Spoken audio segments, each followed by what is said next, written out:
starts now. Good evening. Dozens of people across the Treasure Valley claim they've lost millions of dollars and in some cases their entire life savings in what their lawyer says is a shady real estate Ponzi scheme. And now they say they hope to warn others not to fall victim. Lacey Darrow has more with the 6 on Your Side investigation. For 5 years, Frank Preston invested in property deals set up by Nathan Piles and his company, Shiloh Management. For the first 5 years, it went extremely well. You know, we built up this incredible amount of trust. Preston says for those 5 years, he received payments for interest on a monthly basis. He came across as a really good, God-fearing man, a Christian. But Preston says Piles turned out to be far from it. And now Preston says he stands to lose his life savings. $1,097,000.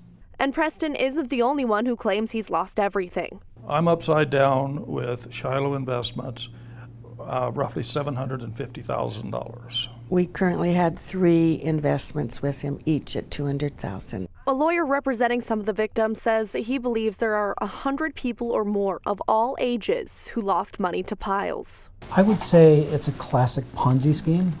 In all, he believes somewhere in the range of $10 to $20 million is gone up in smoke. The scope and the scam, it's exponential. The victims claim shady dealings cost them their hard-earned dollars.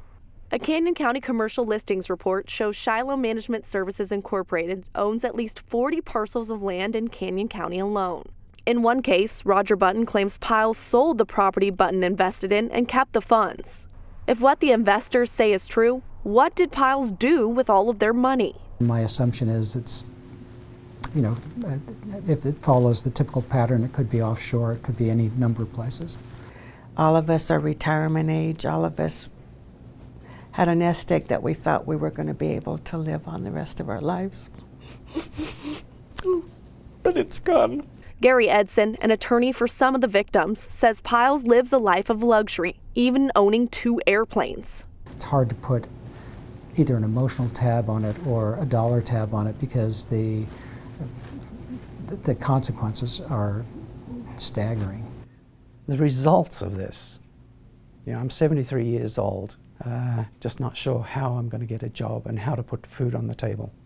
I mean, I know we'll never have another new vehicle. We'll never have another major vacation because the investment is really no longer there. Edson and his clients filed paperwork with the U.S. District Court in Boise, asking that Piles and his companies file Chapter 7 bankruptcies to hopefully liquidate any and all assets Piles has to give back to some of his investors. We don't expect that will happen in the near term. We realize that. Jeffrey Kaufman, who represents Piles in the bankruptcy, says Shiloh Management owes creditors about $13 million. A statement from his attorney reads, Mr. Piles denies running any sort of scheme to mislead those who lent money to Shiloh Management Services, Inc., let alone one that can be characterized as a Ponzi scheme. It's really shameful, it's harmful, it's emotional.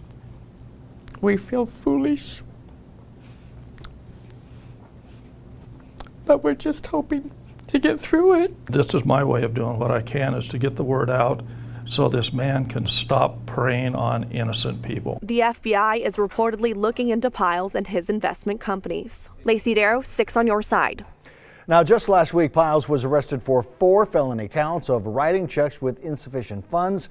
He has a hearing scheduled for early January. Piles' attorneys say the checks were written without dates or post-dated, that is, and the people who were given them were asked to hold on to them where there was a specific agreement that they would be held until the funds had cleared. We'll stay on top of the story for you. Scott Terrell joins us now. And Scott, holy moly.